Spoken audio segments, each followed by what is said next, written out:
Assalamu alaikum, students of class 9. I am your English teacher, Mrs. Fawzi Salim, and this is my second class of English. And first class has been delivered to you, and I hope कि आपने उस class को अच्छी तरह से understand कर लिया होगा. ठीक है. Our topic is model paper.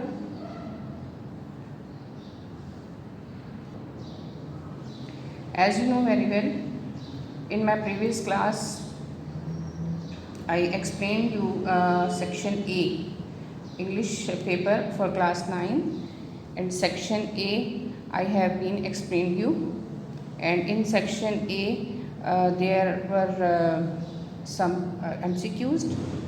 I mean to say section A was based on MCQs which I have explained you. Today I would like to explain you section B. Now I am going to talking about section B, and section B is short answer questions. The time duration is 2.5 hours and total marks 45. ठीक है. Okay. Now question number 2. Question number 1 was MCQs, which was in section A. In section B, question number 2, answer any 5 of the following questions in 2 or 3 sentences each. Mean to say कि ये जो questions आपको दिए हुए हैं, इनका answer जो है आपका 3 से 4 जुमलों में होना चाहिए. ठीक है. नॉट लाइनें, 3 से 4 लाइनों में नहीं, 3 से 4 सेंटेंसेस में होना चाहिए. और sentences means a complete talk, एक मुकम्मल बात जो एक जुमले में बताई जाती है. इस तरह आपने 3 जुमलों के अंदर, बल्कि आपको ऑप्शन दिया है 2 to 3, यानी 2 से 3 जुमलों में आपने इसका जवाब देना है. बहुत लेंदी आंसर आपने इसका नहीं देना है, टू द पॉइंट बात करनी है. ठीक है. You have to give the answer to the point, and your concept has been cleared according to the questions.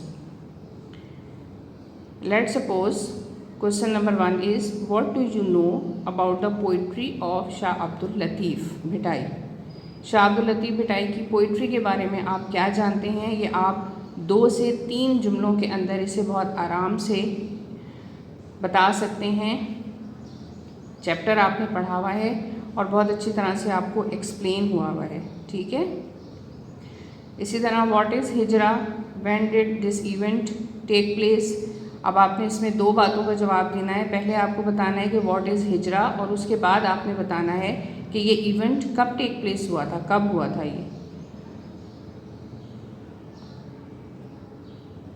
Number 3 है, what happen to the poet when he lies on his couch. अच्छा, ये question आपका दूसरे chapter का है जो आपने पढ़ा नहीं है, लेकिन इसकी आपको टेंशन लेने की ज़रूरत नहीं है, because this is a model paper, okay, not an actual paper. So don't worry about it कि ये कौन सा क्वेश्चन है और कौन से चैप्टर से आ गया है. Why is Miller happier than the king. Miller जो है, मिलर ऑफ द डी की बात हो रही है, वो बादशाह के मुकाबले में ज़्यादा खुश क्यों था. तो ये मैंने बहुत डिटेल में आपको एक्सप्लेन किया है. आप अपनी वर्डिंग में इसे याद करने की ज़रूरत नहीं है, आप अपनी वर्डिंग में बता सकते हैं. इस पोएम का कॉन्सेप्ट बहुत डिटेल में और बहुत अच्छी तरह से मैंने आप लोगों को एक्सप्लेन किया था. So I think you all capable to write this answer in your own wording, and requirement is only 2 or 3 sentences. I think it's not a big task. You can do it very well, alhamdulillah. जी, इसी तरह आगे आपके questions हैं। ये 7 question आपको दिए हुए हैं, 2 का ऑप्शन है आपके पास, ठीक है। ये मॉडल है आपका, यानी कि ये क्वेश्चंस डेफिनेटली आप इतना आप भी समझ सकते हैं कि यही क्वेश्चन सेम आपके नहीं होंगे, बट ये आपका मॉडल है कि आपको 7 क्वेश्चन मिलेंगे और आपने 5 करने होंगे और 2 और 3 सेंटेंसेस में आपने उनका आंसर देना होगा। Okay, now question number 3, it is the most important part, do as directed, और ब्रैकेट में है as instructed in the bracket, यानी डू एज डायरेक्टेड, जैसा आपसे कहा जा रहा है वैसा आप कीजिए। हर क्वेश्चन के सामने ब्रैकेट में मेंशन है कि आपने इसे क्या करना है, ठीक है। ये पूरा ग्रामर बेस्ड है and this part needs more practice. As you know, मैं आपको क्लास में हमेशा ये कहती हूँ कि ग्रामर प्रैक्टिस के बगैर कभी भी आपको अच्छी ग्रामर करनी नहीं आ सकती। Let's suppose number 1, she is dash MA dash boy you met last night in my student. Last night is my student. अच्छा, इसे ब्रैकेट में देखिए लिखा है यूज़ आर्टिकल्स। यहाँ पे आपको आर्टिकल लगाना है। आर्टिकल क्या होते हैं जी? एज यू नो, आर्टिकल होते हैं ए, एन और द। अब ये अकॉर्डिंग टू द सेंटेंस, आपको इसके लिए बहुत ज़्यादा प्रैक्टिस की ज़रूरत नहीं है, कोई चीज़ याद करने की ज़रूरत नहीं है। According to the sentence you can put a suitable article. Let's suppose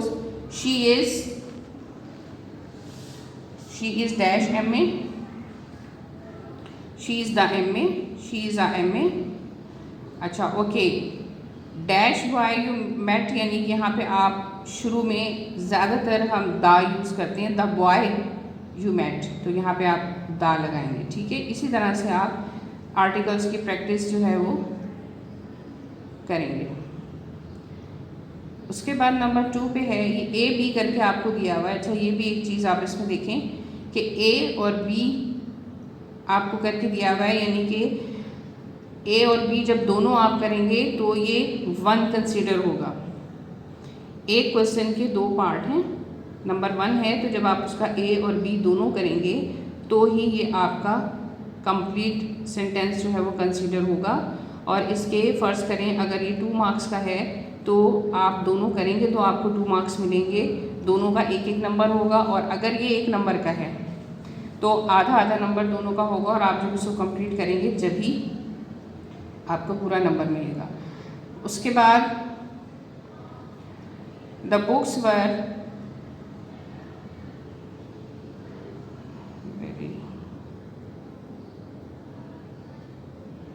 इसे आपने क्या करना है, use prepositions.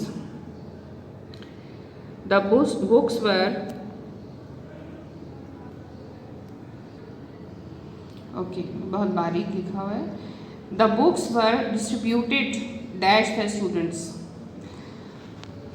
And B is there are large number of mangoes dash the tree.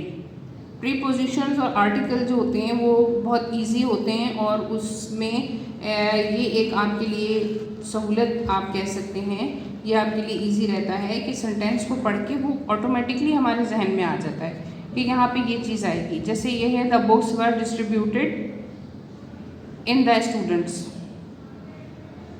ठीक है, और there are large number of mangoes on the tree, right. ये हमारे प्रीपोजिशंस हो गए। उसके बाद आपसे कह रहे हैं change the voice, mean to say active and passive voice. He hit the ball out of the park. अच्छा, इस क्वेश्चन के देखें A B C 3 पार्ट्स हैं। अब ये तीनों आप करेंगे तभी ये नंबर 3 जो है वो कंप्लीट कंसीडर होगा। इसे आप कैसे बनाएंगे, आपको पता है एक्टिव एंड पैसिव में सब्जेक्ट और ऑब्जेक्ट की पोजीशन चेंज करती जाती है, तो इसे आप कैसे बनाएंगे। द पार्क, ये है he hit the ball out of the park, तो तो आप इसकी पोजीशन चेंज करेंगे और एक हेल्पिंग वर्ब लगाएंगे और एज ए फार्मूला आप बाय यूज़ करेंगे, तो ये क्या बन जाएगा, the park is out of,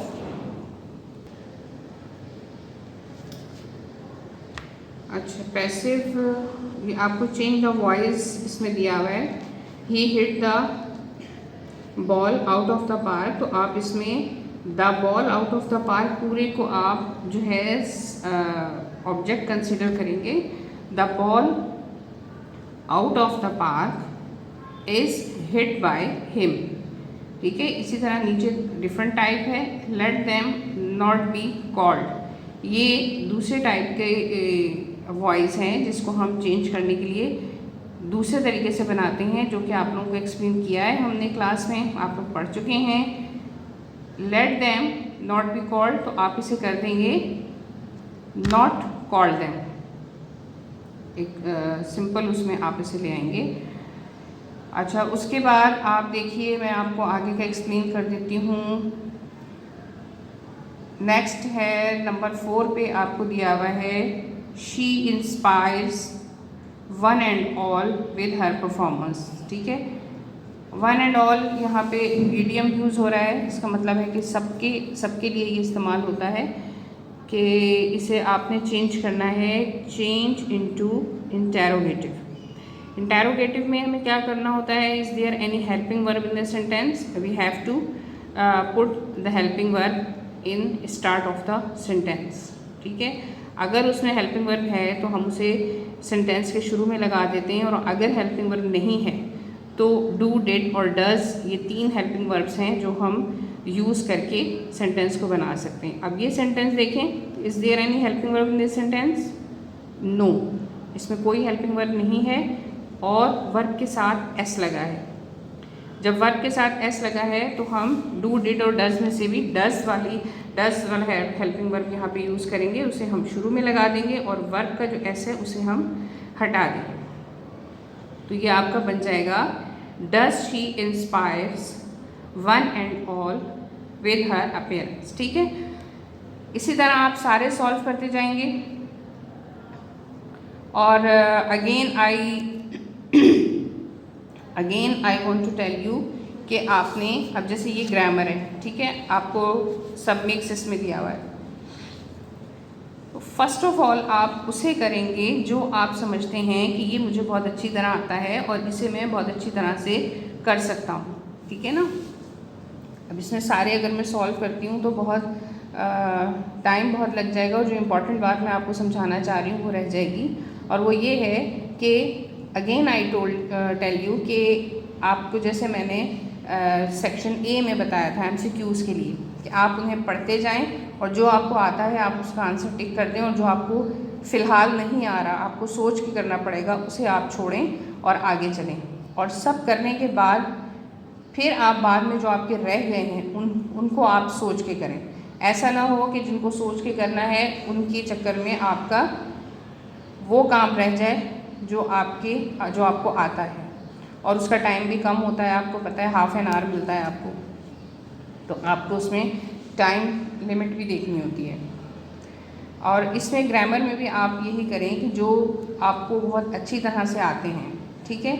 इस वक्त देखिए, मेरा मेन पर्पस पेपर को सॉल्व करना नहीं है, मेरा मेन पर्पस ये है आपको मॉडल पेपर एक्सप्लेन करें कि आपका किस टाइप का पेपर आ रहा है और कौन सा बेटर वे है जिस के थ्रू आप पेपर को जल्दी और आसानी से उसको सॉल्व कर सकते हैं, क्या तरीका होना चाहिए आपका उस पेपर को सॉल्व करने का। तो वो मैं आपको यहाँ बताना ज़्यादा इम्पॉर्टेंट है, पेपर को सॉल्व करना इतना इम्पॉर्टेंट नहीं है, ठीक है।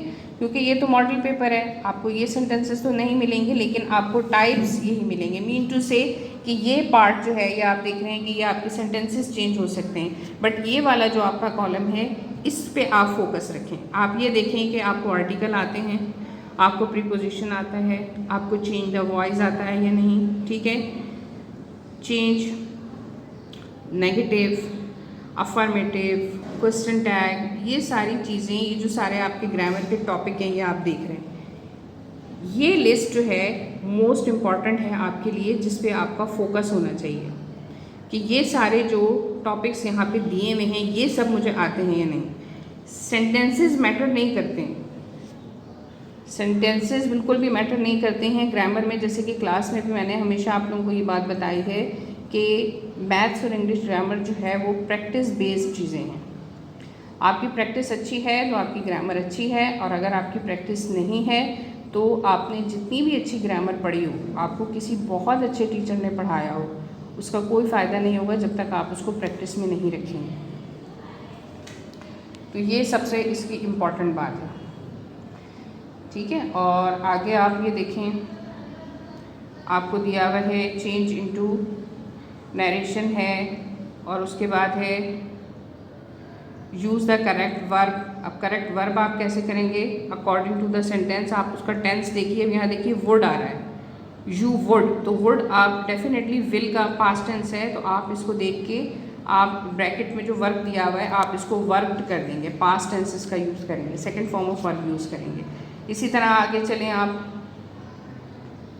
तो यहाँ पे पंक्चुएशन देखें, कितनी आसान सी चीज़ है पंक्चुएशन। पंक्चुएशन में क्या चीज़ें होती हैं, कहाँ पे कैपिटल आएगा, कहाँ पे फुल स्टॉप है, और कहाँ पे कॉमास की ज़रूरत है, डिफरेंट कॉमास की ज़रूरत है। अब इसमें देखिए फर्स्ट जो अल्फ़ाबेट है वो स्मॉल लिखा हुआ है, जो कि नहीं होना चाहिए। तूबा, तूबा एक प्रॉपर नाउन है, इसको हमेशा कैपिटल से शुरू होना चाहिए। किसी का नाम तो अगर सेंटेंस के बीच में भी आ रहा है तो वो कैपिटल से आप लिखेंगे। पाकिस्तान का पी कैपिटल होगा, ठीक है, और फुल स्टॉप आएगा।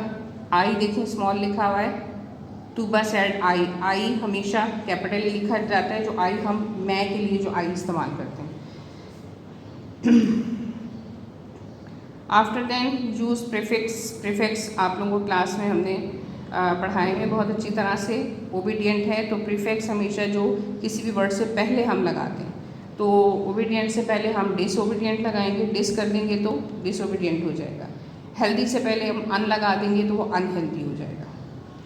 उसके बाद ये टेंसेस से रिलेटेड आ रहे हैं, change into future continuous. Continuous में, फ्यूचर कंटिन्यूस में ये अभी देखिए परफेक्ट टेंस का सेंटेंस है आपके सामने। हैव, हैज़, हैड जहाँ यूज़ होता है वो परफेक्ट टेंस होता है। They have applied for this post, तो आप फर्स्ट ऑफ ऑल तो इसका हैव हटा देंगे, और फ्यूचर कंटिन्यूस है तो फ्यूचर के लिए आपने विल और शैल यूज़ करना है, और कंटिन्यूस के लिए आईएनजी यूज़ करना है। ये दो चीज़ें जब आप सही जगह पे यूज़ करेंगे तो ऑटोमेटिकली आपका सेंटेंस जो है वो सही बनेगा।